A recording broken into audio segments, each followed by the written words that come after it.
Ladies and gentlemen, let's get ready to rumble!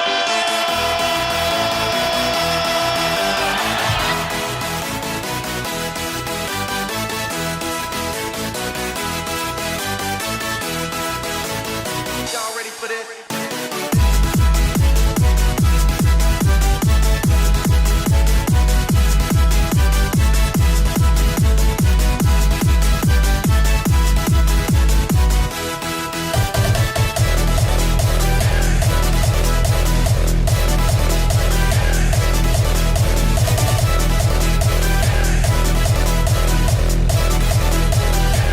All right, average Jocks fans, we welcome friend of the show, Craig Button. Craig, welcome back, I guess.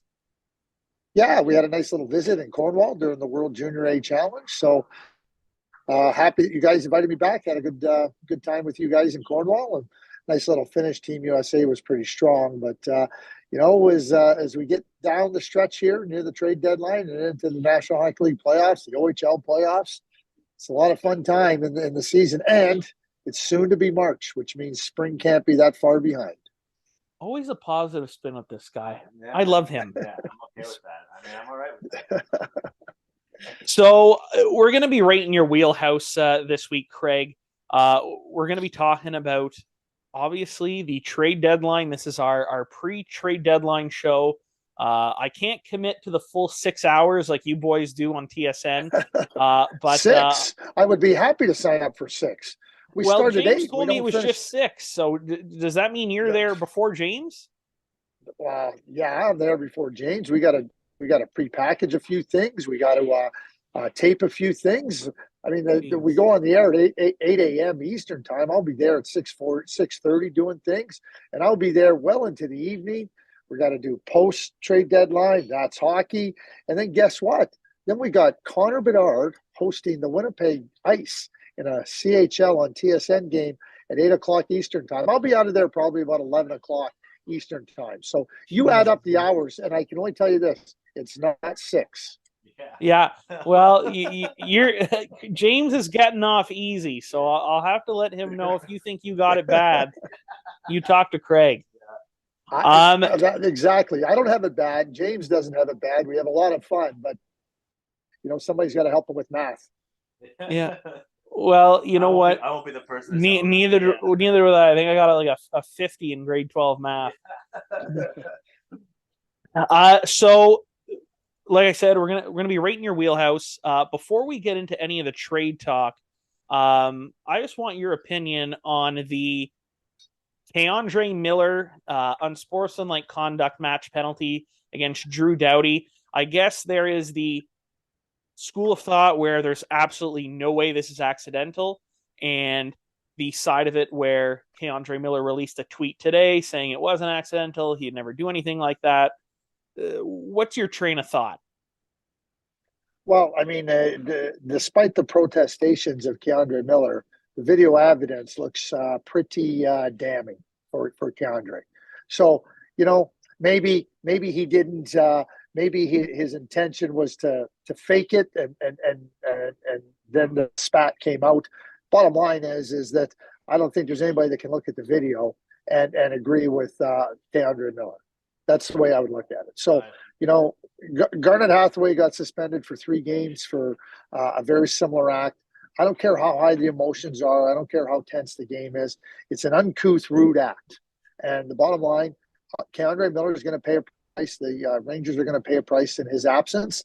But at the end of the day, I think that, like, for a player, and the video evidence is, like I said, so clear and so damning, apologize, say that it's something that I wouldn't want to be part of. I can't believe it. I'm ashamed, to move on. Just acknowledge you were wrong.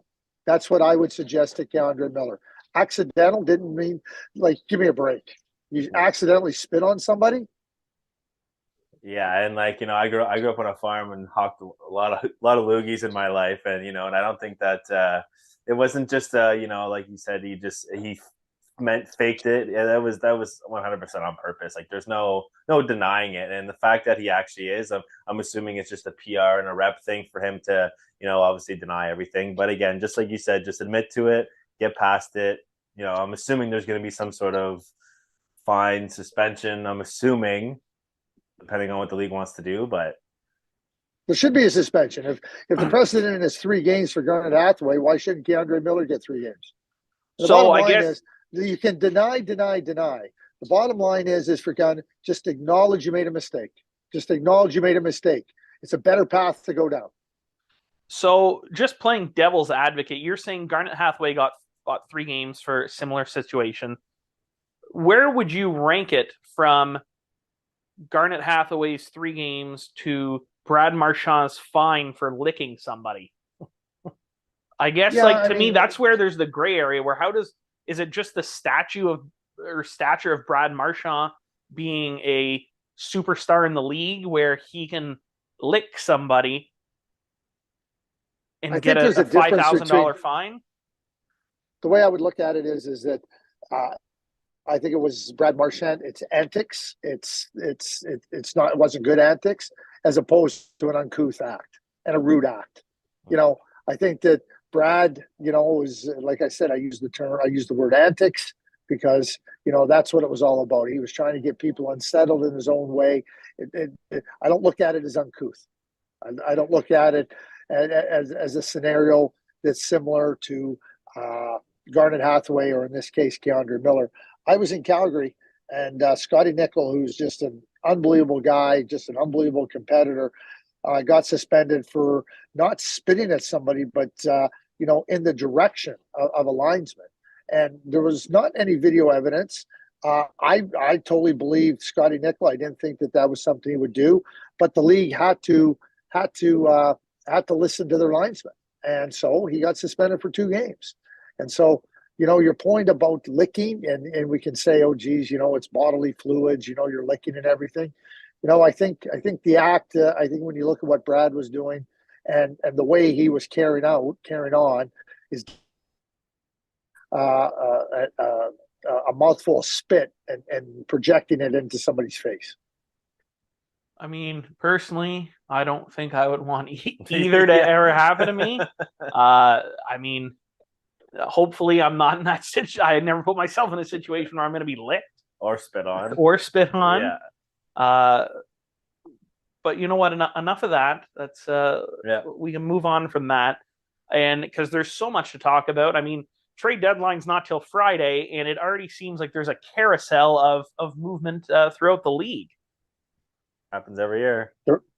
There is a carousel movement. Teams get to a point where they're satisfied that they can make a transaction, whether it be the selling team, whether it be the buying team, and you can't wait when you have a chance to affect change and you're confident about it, you act. And yeah, all the deadline does is tell you after this date you can't do anything. So it certainly pushes teams to make moves. Teams that haven't made moves as that date comes closer and the hour comes closer will be and probably there'll be more earnest to them trying to make deals, especially the contending teams and even some selling teams, because if they can get out from contracts, like you look at the Chicago Blackhawks trading Jake McCabe, that contract has term on it.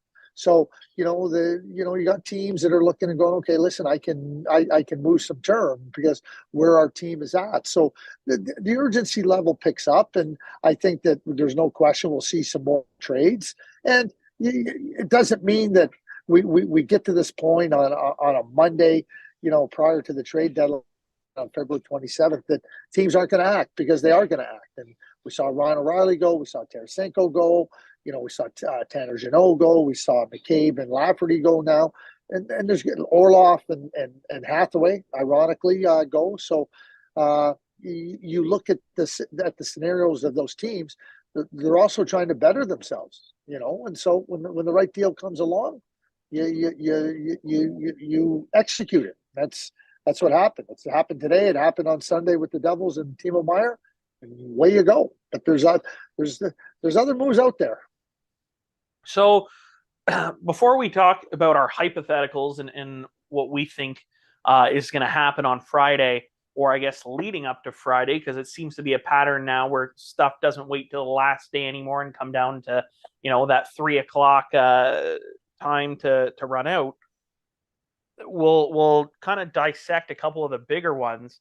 And one thing that I feel maybe more than in the past years is the amount that it's costing teams to acquire players, and not just the Timo Myers or the Ryan O'Reillys or the Vladimir Tarasenko, but I guess a good place to start would probably be Tanner Jeannot going from Nashville to Tampa Bay for a slew of picks, whole draft class. yeah, and Cale Foote, who's a young defenseman, and if he can be anything like his father back there, you got a hell of a defenseman.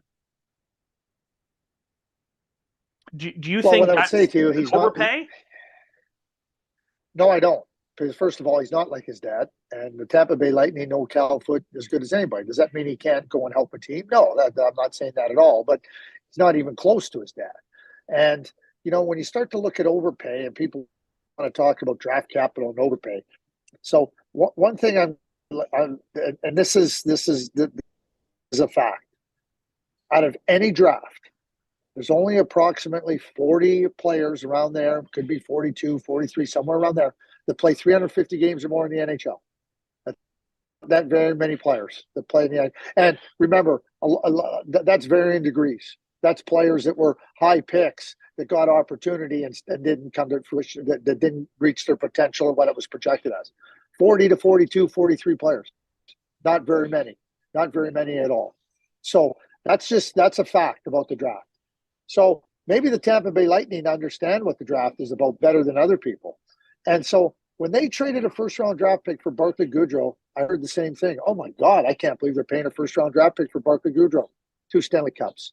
They traded Nolan Foote, a first-round draft pick, and a first-round draft pick for Blake Coleman. I heard the same thing. I can't believe they're made that trade for Blake Coleman. 2 Stanley Cups. Last year, they traded 2 first-round draft picks for Brandon Hagel. He's a 30-goal scorer. He's going to help them push. He helped them last year push to the Stanley Cup final. You asked me if that's an overpay to try to win a Stanley Cup with a great group of players and a great team.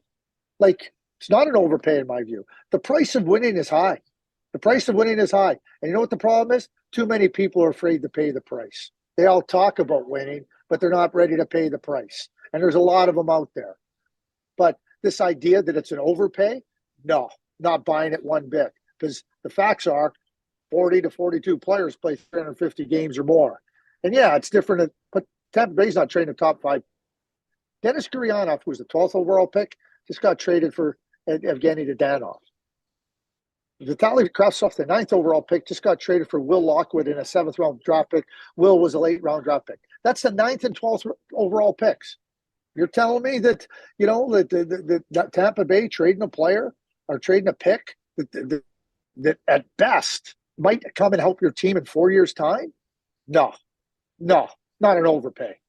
It's all about trying to help your team right now. And when you look at 2 Stanley Cups, a Stanley Cup final, I don't think anybody should be questioning what Julien BriseBois and the Tampa Bay Lightning have accomplished. Today, yesterday, going forward, it's certainly not in the past years. All right. So a follow-up to that, do you think that the amount, not necessarily, the fact that there's a 1st, 2nd, 3rd, and 4th, and 5th involved in this, but the number of picks that were given up lead you to believe that there is an extension in place, or at least a conversation that both sides are mutually interested? Or is that just the price of a rental nowadays? Well, I can't speak to, do I know if there's an extension in place? I mean, Nick Paul came in last year and he played really well. And Julien BriseBois is a very measured and somebody that's very patient. So he makes a move, understanding that what he's doing now is to position his team to be stronger going into the playoffs and accomplish something significant.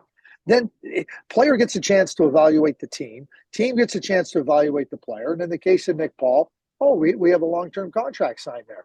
But it didn't happen like prior. And I don't I'm not here to say that the potential for a long-term contract is there or it isn't there. But Julian's process right now is about adding a player to strengthen his team.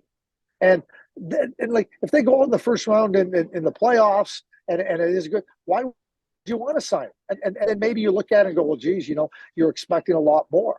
But you know what? You can't say it's an overpay today, okay, without knowing what else is going to play out in the next weeks and months. Like, okay, if Tampa Bay goes out like they did versus Columbus, you can go back and go, geez, that looks like a pretty significant price to pay for a player that can help us. And trust me, Julian Breezeball will be doing that before any of us. But at the same time, you know what? You have to act before you get all the results. And you got to believe in what you're doing. I just mentioned Goudreau. I just mentioned Coleman. I mentioned Brandon Hagel. Like I said, I'm not here to doubt Julian Breezeball. If he signs him and he gets an extension, I would say that it's probably because the Tampa Bay Lightning went and had some significant success, and Tanner was a pretty big part of it. Do you think going forward with how great Tampa Bay has been, like you said, with getting these guys and giving up draft picks, do you think teams will actually start to and management will start to pick up on how successful this actually is if you want your team to be in the now instead of the future? Well, the future matters. It just depends how you're going to manage that future, right? So, when you start to look at where a team is at and you start to understand the Tampa Bay Lightning are right in a window of significant competitiveness, I think that it's not about trading. If you're in the bottom half of the league, you shouldn't be trading your future away. You're going to have to build your future, just like the Tampa Bay Lightning did. So, it depends where you're at, but to evaluate it and to consider, number one, okay, what can I do to help my team move forward?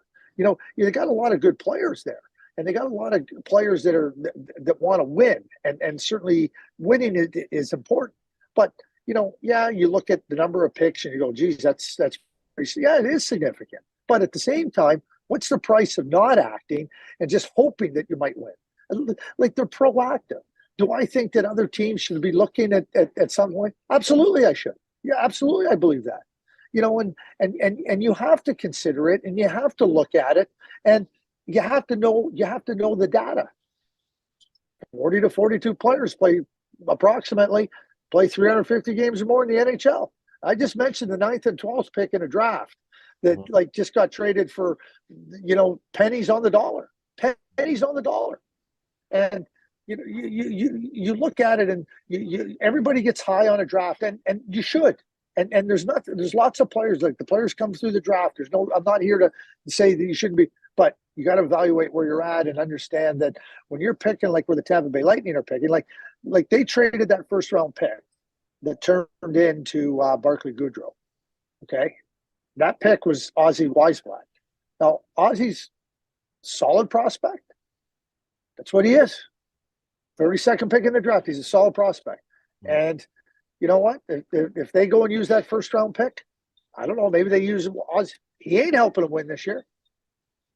So that's the calculation when you're evaluating, what you're ready to give up and what you're ready to do. But I think it all has to be done in light of the knowledge of the data, your projections, where you think you have other players, and then go from there. Like it. All right. I mean, another trade I'd like to kind of pick your brain at is the Timo Meier deal. It seemed to me, I mean, it was a lengthy process for the trade call to go through, and obviously once everything came out, there were a lot of pieces. So I'm sure Central Scouting had to go through everything and fact check and that kind of stuff. But were you underwhelmed by the return of a player such as Timo Meier? Like, personally, I think they could have asked for more. Well, I guess I'd have to ask you what's more. Shakir Mukhamadullin is going to play in the NHL. He's ready to play in the NHL right now. He's a really good player. He's a big, strong defenseman with skill. There's no question to me that he can be a top 3 defenseman in the league and maybe more. So that's a player that you don't. Where do you find 6'4" players that can play the way Shakir Mukhamadullin plays? I can tell you there aren't very many of them. That's pretty significant. So then you get the first round draft pick. So that's something that they want to do going in the future. You look at Zetterlund. I think Fabian's a third line player, but he's an NHL player. You got Nikita Okhotyuk, who probably, if he can continue to push his game along, could probably end up being a bottom pair defenseman. And then you have some other picks. But like the San Jose Sharks are also in a spot where what we don't know is what were other teams offering them. Yeah. Like, what were they offering them? Was it better? All I know is this, is that people that talk about Shakir Mukhamadullin and talk about him in a negative light don't know the player. I'll be very straightforward. They don't know the player. He's a darn good player. He's a darn good prospect. That's a hell of an addition for the San Jose Sharks. A hell of an addition. You weren't getting Luke Hughes. You weren't getting Simon Nemeth. Now you get this guy? Pretty impressive by Mike Greer, in my view.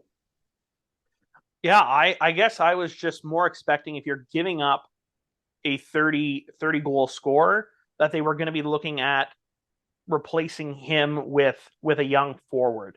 I guess was my expectation of Mike Greer. And again, I can't say that I'm 1000% familiar with San Jose's farm system and what they have coming up in the pipeline.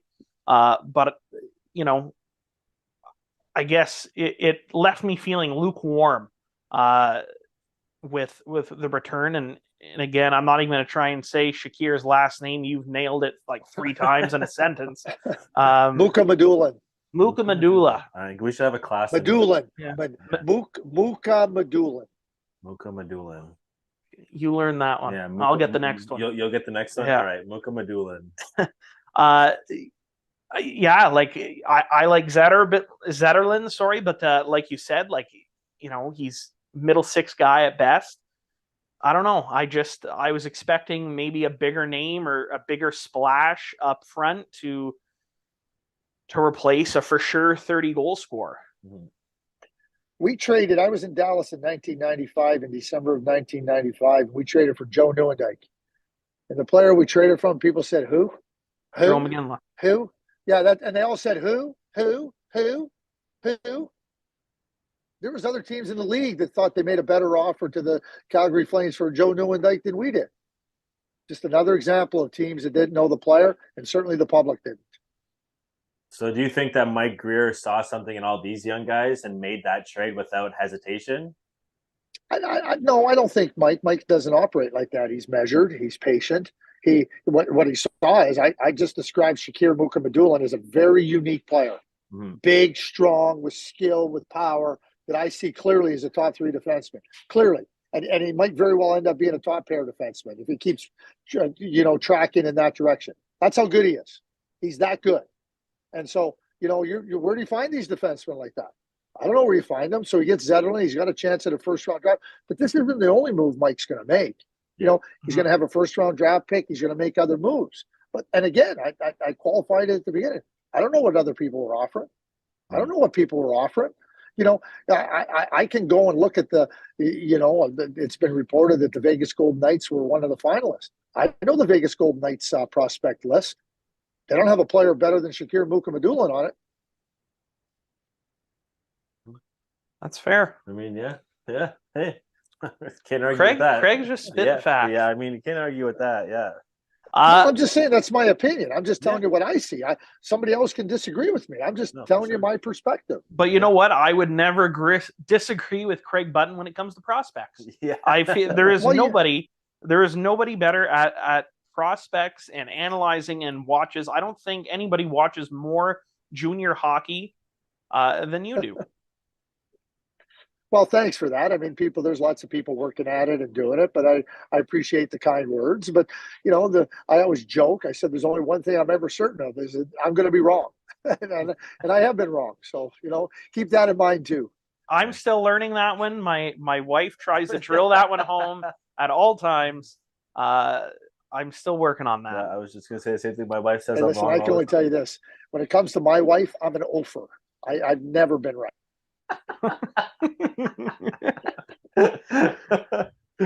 That's awesome. Well, I will write that down for future arguments. Honey, I'm an oafer. Yeah. So I guess the trade that happened today. I mean, I know we have a lot of guys that cheer for the Leafs that watch us. And I know I got a text from a buddy right away. What do you know on Jake McCabe? I think Jake McCabe is a solid pickup at probably a fraction of the price that they would have had to pay for some other defenseman, along the lines. And Sam Lafferty gives them, I would say, probably the best 1 through 4 center group, available. Probably in the Eastern Conference, especially with all the ads that have been, like Ryan O'Reilly being your third line center. I know right now he's playing wing, but I anticipate that to change come playoff time. Do you think that Jake McCabe fits in nicely with that Toronto defense? Absolutely, he does. And, I talked earlier just about, other teams that are looking to make moves, that affect their future. Jake McCabe has term left on his contract. So the Chicago Blackhawks may be interested in saying, hey, listen, you know what? You're not going to be part of what we're trying to do here. So they move him along and get something in return. With Jake Muzzin out for the season, and obviously you wish the best for Jake, and just being able to have a really good, solid lifestyle after hockey. Hope that this back injury isn't something that impedes him. But without Jake Muzzin, getting Jake McCabe, I think, is a really, really solid addition. I think that the Ryan O'Reilly, Noel Acciari additions were really good. It made the team clearly better. But now adding Jake McCabe, it gives you strength in an area where they needed more strength.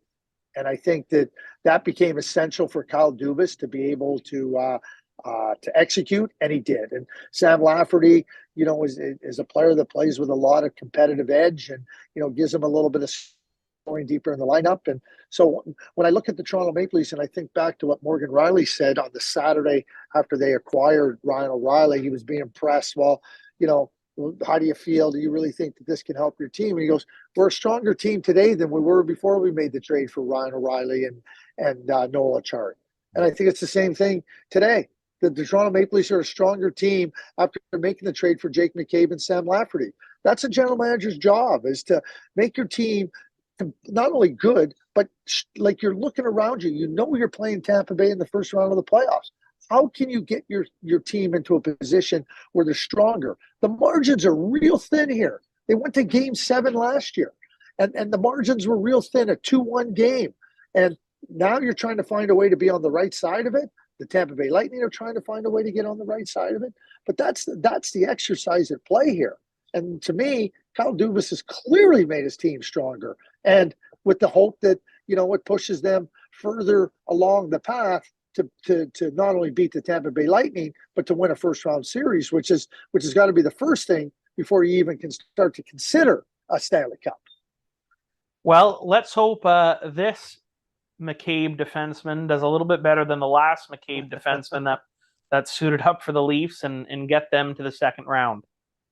Brian was a pretty good player. He was an Olympian in 2006. Now, Jake is a different player than Brian, but, bottom line is that, back when Brian was playing, and at that time there was a different era for the Toronto Maple Leafs and a different approach. This is a team that right now has a lot of ability. And I think that it's one thing for Kyle to talk about a group of players that he believes in, but they've shown him unequivocally that they can play. They can play through injury. They can play with the loss of players through injury, and they can be really successful. And I think that these 4 additions, really, really solidify this team and position them better for a chance to win a first-round series.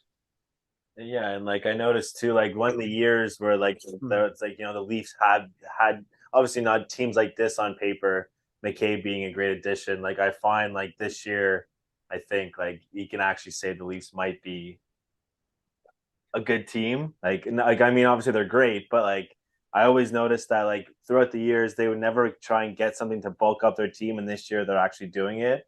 And do you think this team will hold up in front of their goaltending? Do you think these guys are going to pan out? Yeah, I do. And I'll be straightforward. I have no worries about Ilya Samsonov. I have No. none. I have no worries about him.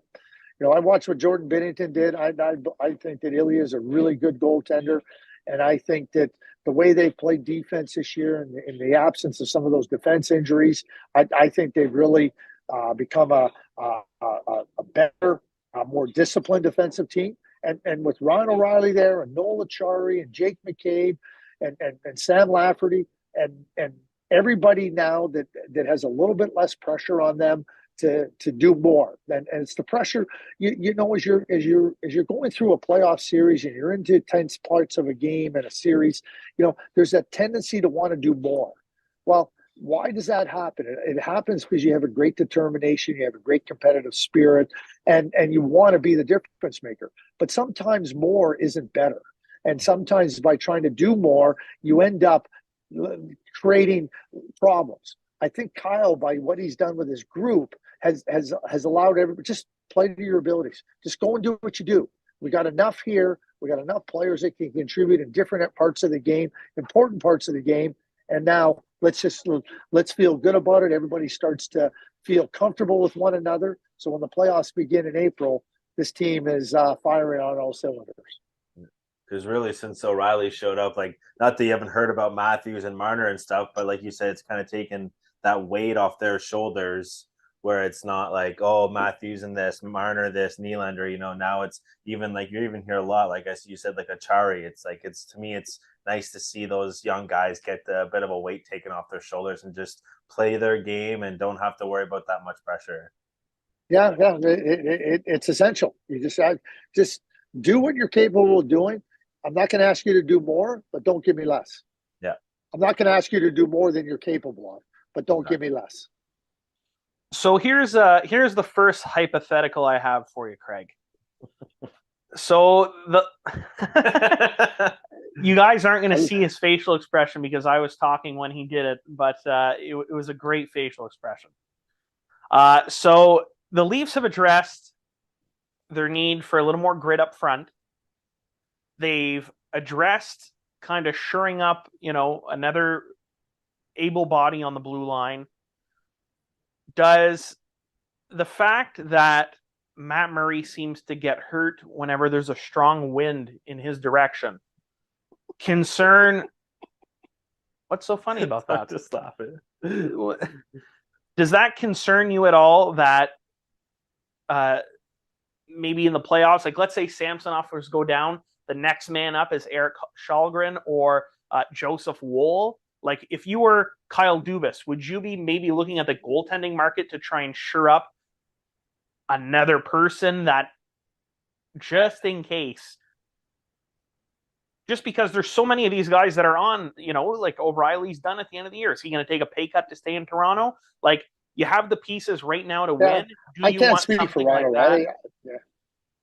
Here's what I would say about that. I'm not counting on Matt Murray. And people go, oh, geez, that's harsh. No, I'm not. He's not durable. Listen, go back 100%. To 2017. The playoffs didn't even start for the Pittsburgh Penguins. He couldn't make it through the warm-up. Mm-hmm. If the Toronto Maple Leafs are counting on Matt Murray, shame on them. So do I think that Joseph Woll could come in and give them some solid goaltending? Yeah. Do you want to do that is the question. And if I'm Kyle Dubas, I don't want to do that. I'm looking to get a backup goaltender. I'm absolutely looking to get somebody that's got NHL experience. So that being said, Craig, part 2 of the hypothetical, is there a name just off the top of your head that you would, if you were Kyle Dubas, that you would say, you know what, this is probably an affordable backup that's expandable to his team? Yeah, there's a lot of factors that go into that, right? You could look to teams that are out of the playoffs, that are at the bottom of the league. I mean, the Arizona Coyotes, right? And it's not Carl Vejmelka, but is there somebody else is Aiden Hill healthy? Like, you don't want to go get another goaltender that's not dependable, right? Mm-hmm. You start to look at, was Cam Talbot somebody that you might have been looking at, so, like a little while ago with if Ottawa was falling. Well, Ottawa's not falling off, so I don't think so. I'm going to tell you the guy that I would absolutely try to get. and that's Samuel Montembeault for the Montreal Canadiens. That's a guy I would try to get. Salary fits. He's had a really strong season for the Montreal Canadiens. I would feel really comfortable with Samuel Montembeault in that spot. As a Habs fan, I'd hate to see him go. I'd hate to see him go, but you know what though, and we were talking before we hopped on, and the goaltender we thought you were going to say was the other Montreal Canadiens goaltender, Jake Allen. So we picked the right team, just the wrong guy. Yeah. Yeah, and again, I have no problem with Samsonov. And keep in mind, Jake Allen got supplanted by Jordan Binnington. So it's not a knock against Jake Allen. You know, if you brought in Jake to be a backup, that would certainly fit. But he's got term left on his contract. So does Matt Murray. Becomes a little tricky for Kyle Dubas, in my view. Okay. So I guess just us being Habs fans, we'll do some not so much hypothetical, but odds wise, and we'll just go through a couple guys. First, probably being the one that I've heard the most rumbling about, and that would be Joel Edmondson. And kind of looking like maybe the Oilers and the Canadiens are having some conversations. If you're Ken Holland, are you worried at all about Joel Edmondson's injury history? Well, you're trying to find out that, you know, what the situation is with Joel. Any manager is going to be doing that. But a healthy Joel Edmondson is going to help your team. So I think the first step is okay, where's he at health-wise? Where's he at physical-wise? And then you move from there. But I think when you think about Joel playing for the St. Louis Blues when they won the Cup, when you think about the Stanley Cup run, and when they lost to the Tampa Bay Lightning in Montreal, Joel Edmondson would be a nice fit for teams that are looking for that type of player. And certainly I think he would benefit the Edmonton Oilers. Okay. And who's a team that's had defense problems for years. Yeah, I don't think they've really been the same defensively since losing Oster Klefbom a few years back. Or Adam Larson. As well, yeah. And that was around the same time. I'm pretty sure the year Klefbom went down, Larson said he wasn't going back. Yeah.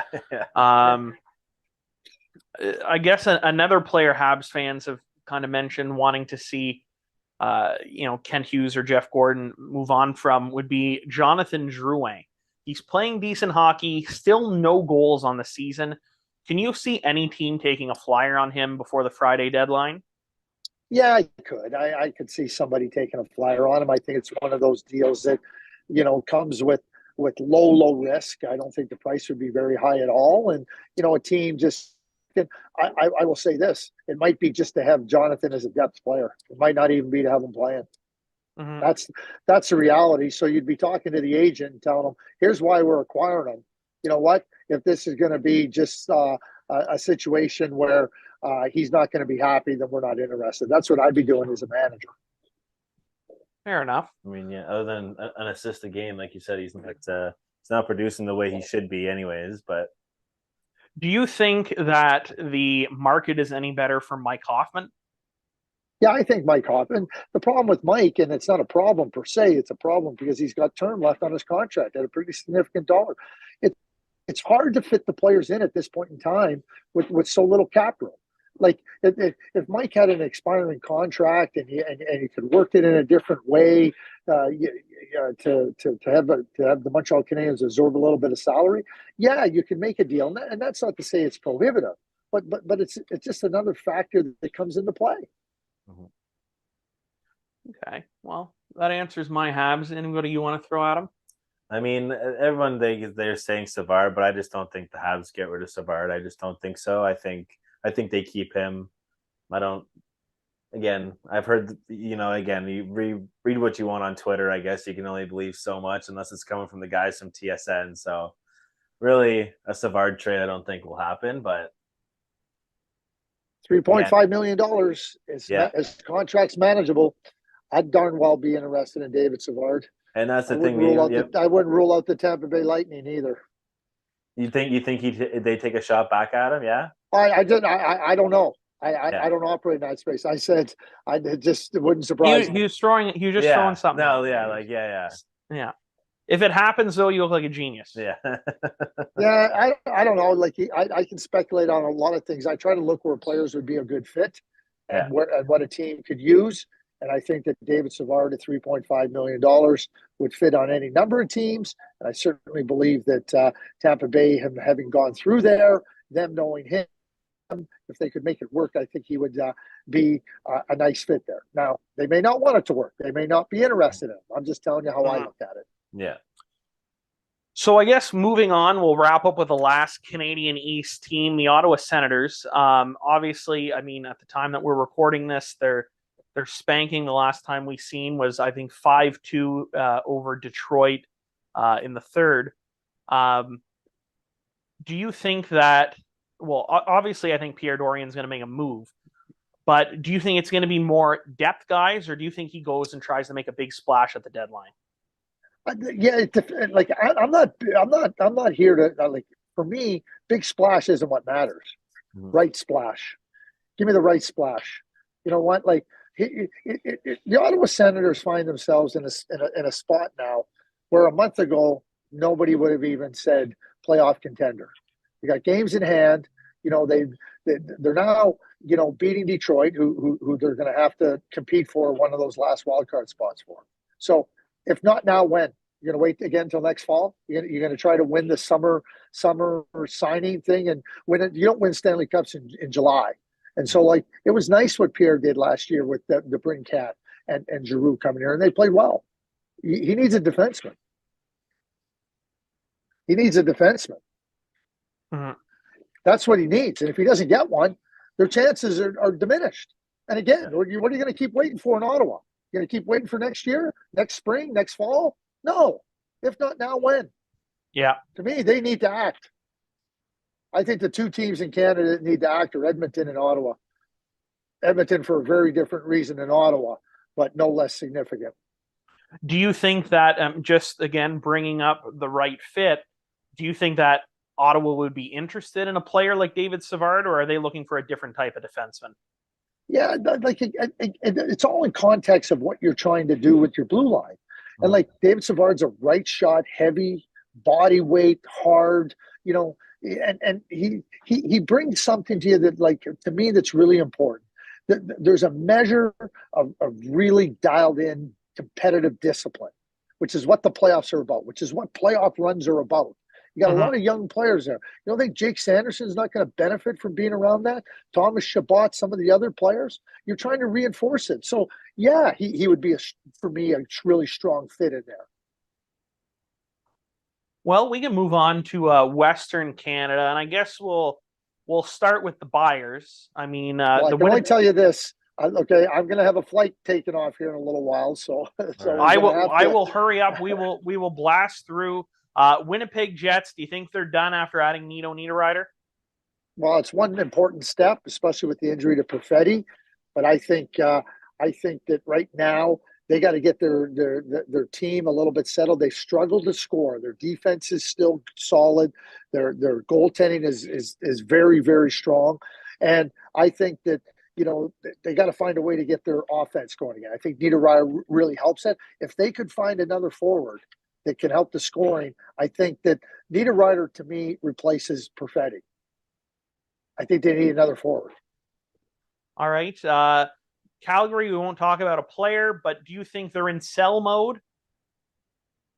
No, I don't think. This is a team that has a really good defensive approach to the game. Their defense metrics are still very strong, still very, very top end in the National Hockey League. Their scoring this year has struggled at points. It's picked up here in the last month. Jacob Markstrom has let this team down time and time and time again. Jacob Markstrom is the biggest problem that the Calgary Flames have. So unless you're bringing in Patrick Waugh, you know what? I don't think they should be in sell mode. I think they should be in trying to find a way. And Jacob's a hell of a competitor. We know how good of a goaltender he's been. To me, get him out of there. Bring up Dustin Wolf, who's been the best goaltender at his level for the last 4 years, 2 in the Western Hockey League, now 2 in the American Hockey League. I bring up Jordan Binnington. They did it with Jordan Binnington. Jacob is just struggling massively. If they didn't have Dan Vladar this year, this team would be in massive sell-off mode. but I don't think they need to sell off. I think they need to make a decision and that says we can't keep putting Jacob in there. He keeps letting the team down, not because he wants to, not because he's not capable. He's just at that point. And goaltenders, players find this where they just, no matter what they do or how hard they work, they can't find their game. And he hasn't found his game this year. All right. We talked about Edmonton's defense a bit. Obviously, they're going to look to add a defenseman. Would you be worried about the Stuart Skinner, Jack Campbell tandem? No. I'd be worried about any goaltender that has to play behind that blue line. I love it. And the last West Canadian team, the Vancouver Canucks, obviously they are sellers. Rumor, with JT Miller being scratched tonight, they're saying it's an injury. Some people are saying maybe there's a trade. Do you think there's any truth to that? That's a big contract, and you're taking on 7 years after. I think that if JT Miller was a pending free agent, there'd be a haul to be had for JT Miller. 7 years after this year, the Vancouver Canucks are trying to find their salary cap situation to try to find some relief there. They traded Bo Horvat. They have to me, improve the blue line. Now, unless it's a defenseman coming in at similar money and some term, that's the only scenario that if I'm looking at their team that I would be considering. And so, that's what they got to do. They got a new coach. They have a team that's got some really good skill, Quinn Hughes included on the blue line. And Thatcher Demko comes back in the game versus Dallas on Monday night. I think he's a clear-cut number one goaltender. But now you got to improve the blue line. And I think that every move they make, every move they consider has to be done with that in mind. All right. And we always like to wrap things up. Adam has a little segment he works on every week called Yay or Nay. It's pretty much just a thumbs up or a thumbs down to his whatever questions he comes up with. I don't see them, so you and I are both going in blind. And these aren't expert questions, so don't think too much on it. No such thing as experts, Adam. No such thing as experts. I'd like to hear that. And our country, people follow hockey. They love hockey, and some people have different profiles and different platforms. But bottom line is that everybody has a real strong knowledge of hockey, and that's what drives the sport in our country, which is wonderful. I'm going to keep that in my back pocket. I like that. Perfect. All right. So, with all big trades not always happening in the deadline, do you think the NHL should move up the deadline a few weeks for teams that are making a push? So, the whole trade deadline in quotations can go behind, and teams can focus on winning. Getting into the playoffs. I think the system works fine. I think that there's 32 teams. Yeah. There's moving up the deadline, I don't think changes anything. You want to give teams as great an opportunity to get a proper assessment of their team so that they get near the trade deadline or at the trade deadline, they're confident about what moves they want to make. I think that this current deadline provides that. Yeah, 100%. I agree with what Craig said. I feel like you see, especially in the East, how tight it is. This is what you want. You want teams competing right to the very end. If you move the deadline up, I think you'll see teams kind of sell off much quicker. Competitiveness might, go down a little bit. I think it's fine where it is. All right, and the last one, I only got 2 this week. I know I'm supposed to have 3, but I'm slacking. With the whole thing that's going on with Jacob Chychrun, should there be some sort of, I wouldn't say a rule, but just he hasn't played in almost 2 weeks now? A little more. 3 weeks. A little about that. Should there be some sort of a rule where I get they want to trade him, but to sit a guy that's your best player, do you think there should be a rule to behind that? No, I think that teams are, they have to be left to make their own roster decisions with whatever reasons they have to play players or to play players in certain situations. And keep in mind, the CBA provides for remedies if you feel that there's a player that's been aggrieved. If you think that there's something wrong, the CBA provides for those remedies. So bottom line is that teams have to be able to make decisions, roster decisions, whatever they may be. Players being held out a week longer, coming back from an injury, players being held out because of pending trade situation. Yeah, I mean, those are all individual team decisions. And if you start imposing rules on individual team decisions, you better be heavily invested in every single thing going on with that particular team. Good luck with that. I'd like to see the oversight. Ain't happening. Yeah, no, that's I don't think they're going to do anything. I mean, for his sake, I hope you know, he's going full tilt in practice, or maybe he gets a conditioning stint in at one point. I doubtful, but He's not getting a conditioning stint. Yeah. There's nothing going on. That ain't happening. Yeah. Maybe he'll play some NHL. I don't know. 23, but Yeah. I mean, what can you do as long as he's getting paid? Take it as rest. Yeah. Gear up for whatever team you hopefully get traded to, because I feel like it's deja vu from last year. Yep. Yeah. Well, Craig, thank you for hopping on. I know this is a crazy busy time of year for you, so we really appreciate it. I look forward to watching you all 18 hours. You're going to be at TSN headquarters on Friday. And again, just thank you so much. You're a class act. Yeah. Thanks. Yeah, my pleasure. Thumbs up to you guys. Always my pleasure to join you. And you should stay up late on Friday night, because Montreal Canadiens very well could have a shot at drafting Connor Bedard. Hey, you heard it here first. Fingers crossed. Fingers crossed. Yeah. All right. You have a safe flight, thanks. and have a great trade deadline day. Thanks, Greg. Thank you, guys. Yeah, have a great night. You too. Bye. That's it. Both guys, 5 minutes each for fighting. All right, average Jocks fans, another segment of 5 minutes for fighting. This time we have Corey Payment back with Cornwall Comets tough guy, number 32, Pat Allard. Pat, Corey, welcome to the show. Thanks for having me. Thanks for having me, Joel. All right. So, Pat, I know you had a lot of fans, and if anybody were to Google Pat Allard, one of the first pictures that comes up on Google is a picture of you coming out of penalty box with just your lower body equipment on, and it says Pat Allard's House of Pain. Yep, that's funny. So to say you had your own booster club is a bit of an understatement. The only other goons that I remember that had their own booster club was the Hanson brothers. Yeah. Would you? Serge Roberge had a good one too. Yeah, that's before my time. I don't remember that. Oh God. I'm 27, and so I don't really remember Serge Roberge. Okay, well, Mario Roberge and Serge Roberge played in the American League, played in the NHL, tough as nails, and Mario, actually, they both played in the North American as well. Tough fuckers. So did you guys play against these guys, or you guys watch them? No, actually, I played against Mario. If you want a long story, it's very easy.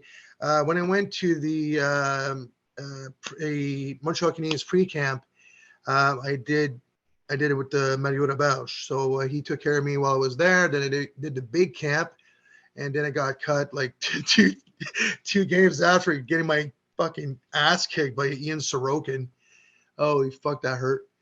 Anyways, so after that, I went to West Palm Beach to play some hockey there. Believe it or not, it was called the Southern Hockey League. And I played against a guy that Corey knows called Ling Gates. Anybody know Ling Gates? I've never heard of Lynn Gates, but the look on Corey's face says he knows Lynn Gates. You don't know the missing link Gates. Yep, that's one hell of a crazy bastard. Anyways, and what do you mean by crazy? Like what makes this guy crazy? Okay, so we're on the road, and he's he's in the same room as our second goalie, and the second goalie's on the phone with his girlfriend, and Gates didn't want him on the fucking phone. He told him 3 times. After the 3rd time, he took the phone out of his hand and beat it with it. So you gotta have something loose somewhere, but nice guy, I guess. He didn't last too long for that team. He was let go, and in I think 10 games later, we're playing against Huntsville, and a brawl breaks out. I go, let's have fun, and this guy grabs me, and the guy's like 6'6", but he's skinny, but he's tall, but he's older, and he's just shaking me. He says, "Do you know who I am?" I said, "No, I don't." "Do you know who I am?" I said, "No, I don't."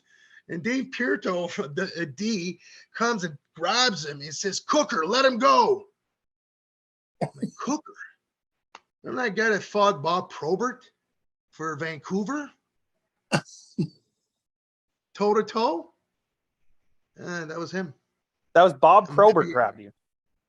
Bob Probert was the guy that the guy that grabbed me was the guy that fought Probert. Oh, okay. Ever. In Vancouver. Anyway, Vancouver. Craig Cox. Yeah. So he says, "Cookie, let him go." I'm like, "What? Who the fuck is he?" And after the game, Pierto says, "He's the guy that fucking fought Probert twice." I said, "Oh shit, I almost died." So yeah, it was fun. And then after that year, I did pretty well there. And after that year, though, I came back and started the senior league and all up and up and up. So how old were you when you played for the Comets? Because I was looking back at some of I have the cards from every player that played for the team. You looked like a young man playing in that seniors league compared to some of them. Like I look at Pascal Chiasson's card and he looks old as dirt. And then I see a young buck Paddlard. Actually, I think, Corey, how old are you? 46. 46. I'm going to say around, I had quit hockey for 2 years, so I'd say around 30. Okay. Yeah. And Corey, how old were you when you were playing in this? 19? Yeah, 30. I think I was 29 the first year and then 30 the second year. And how old did you have to be to play in this, or be eligible to play in a senior league? There's no age. You had to be done junior. We weren't allowed to take. That's right. That's right. We weren't allowed to take 20-year-olds who could still play junior. Okay. But if you were done junior and you weren't going to school or playing for a university or whatever, and even if you were, our league would take you. Yeah, there wasn't too many rules in that league. No.